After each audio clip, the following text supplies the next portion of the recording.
Man, oh man, what an episode. JJK Season 3, Episode 5 just came out. Let's discuss. And full props to all the animators at MAPPA.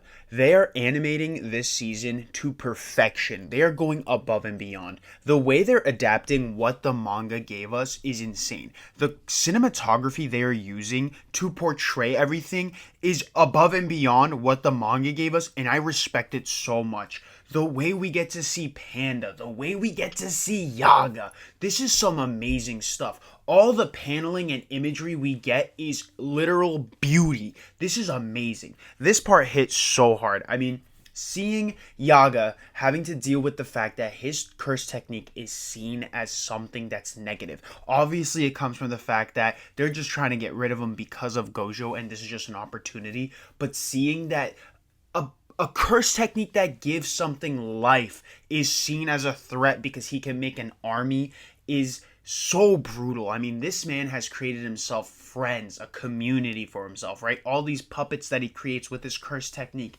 is all in benefits of other people. We see this with Kasakuba, right? He helps Kasakuba's sister because the puppet he creates for her is her son, and it brings her joy from it. It's like something that uplifts people. And obviously we get Panda, such an amazing character in the story. These are like good guy puppets that have good humanity in them, and the entire Jujutsu High people are demonizing Yaga for this, right? It's heartbreaking. And the fact that all he had to do was explain the curse technique and they would let him go, and he didn't want to. And then obviously the Jujutsu High guy of Toto's school comes in and takes out Yaga, which unfortunately Panda gets there, and he defends himself. The president or principal of the Toto's Jujutsu High is ready to, fight back, but Panda just runs past him and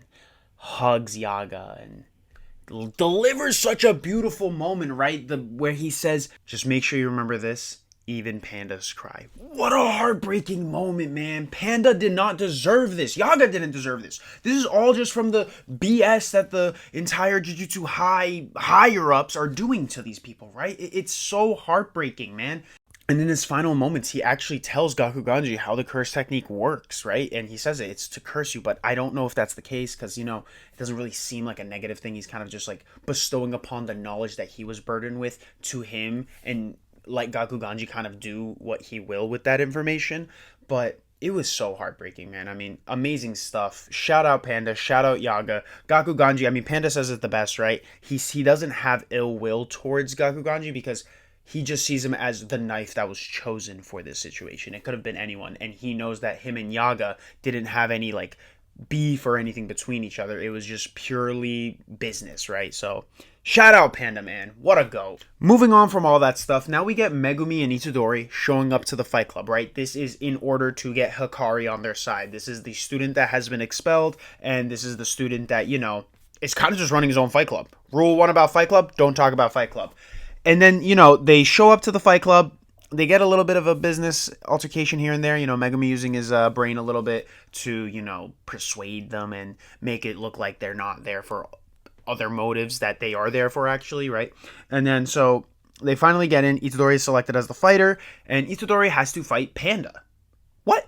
So this fight was animated amazingly, right? The way they were showing them boxing each other, the way they were showing that Itadori was kind of just hitting him, but tapping him, and then Panda was reacting to the hits, and then Panda was hitting him and then tapping him, and then they were just both reacting to the hits. They were just putting on a show. And obviously they don't want to hurt each other because they're friends. And in the middle of their fight, they're talking to each other, being like, hey, do you know this? Do you know that? What information did you gather? Yada, yada, yada. And then we finally get Itadori to climb up the ranks. And now he gets the moment where he gets to meet Hakari.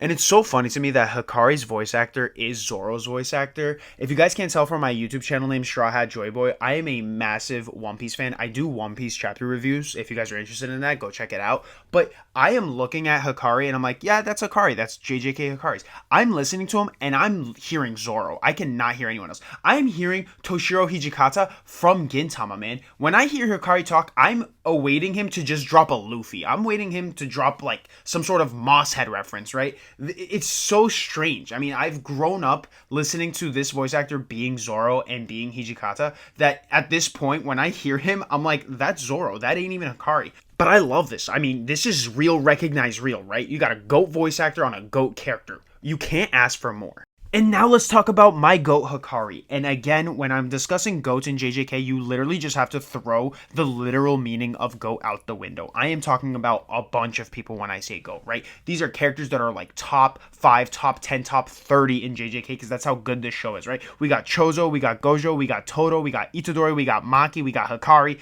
We got so many GOATs in this show, it's hard to just say like, yeah, this guy is at the pinnacle, even though it's Todo, but you know, we don't have to go there. But Hakari is the GOAT, right? So let's talk about this, man. We get weird. This is a weird moment, and I loved it because it was interesting to watch it happen. We get almost 4 minutes of the same camera angle of Hakari and Itadori talking to each other. It was animated super well, right? Again, the animation team knows how to keep the viewers engaged. And we got almost 4 minutes, I think it was like 3 minutes and like 48 seconds or like 44 seconds of the same angle of just Itadori and Hikari moving in it, right? Hakari like sitting in his chair, talking about his love for passion, talking about how passionate he is about things and how happy he gets when his passion comes to life, and how like, you know, he kind of tries to test Itadori and says like, you know, like if I offer you $1 million and I promise it to you, you just have to give me $200,000, would you take it? And Itadori's like, no, I see that as a scam. And Hakari's like, good job, you know, that was a scam.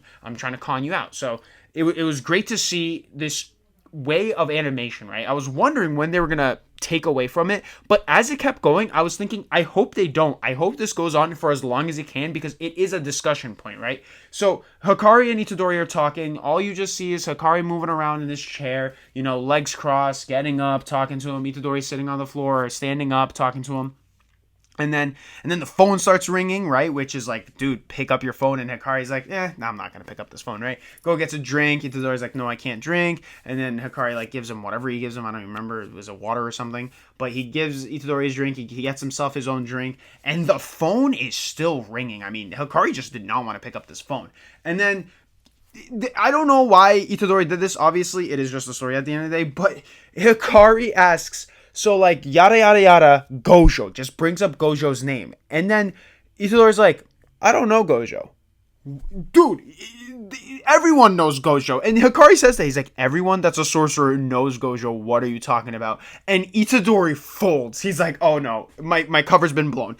He might have been able to talk himself out of it, but he just chose not to. He just decided to fold, starts getting up, backing away with his hands up, scared. And then Hikari throws his glass at him. This was animated so well. I just loved the whole like, we're not going to cut away from this. We're going to keep the camera angle the same. And you're going to just see these two characters talking and interacting with each other.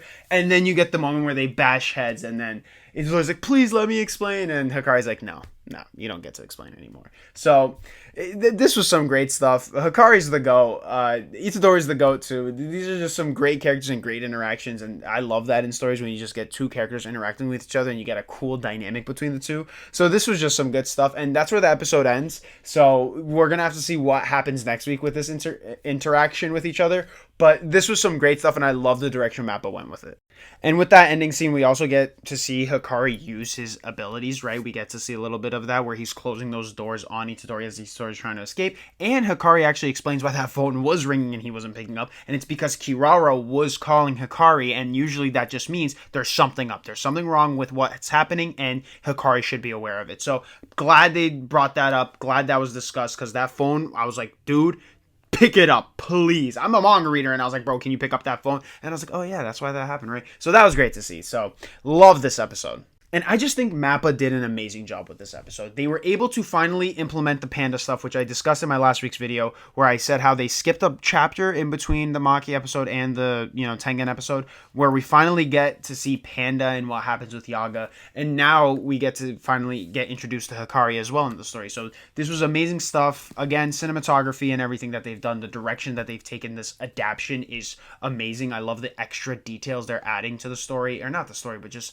visualization of the story is great. And I know people are still trying to recover from that Maki and my episode, and I'm there with you. That episode was mind-blowing, but I just love these styles of episodes too, where we just get to see character interaction. So just amazing stuff. And I want to conclude this video by saying thank you to everyone that watched last week's video. It really does mean a lot. That video had over 300 views. I am so grateful and appreciative of everyone that watched it, liked it, commented on it. Thank you guys so much. If you are back from that video, welcome back. I hope you guys enjoyed this one as well. And yeah, I mean, thank you so much. So if you guys enjoyed this one, like, comment, share, subscribe, and I'll see you guys next time. Thank you.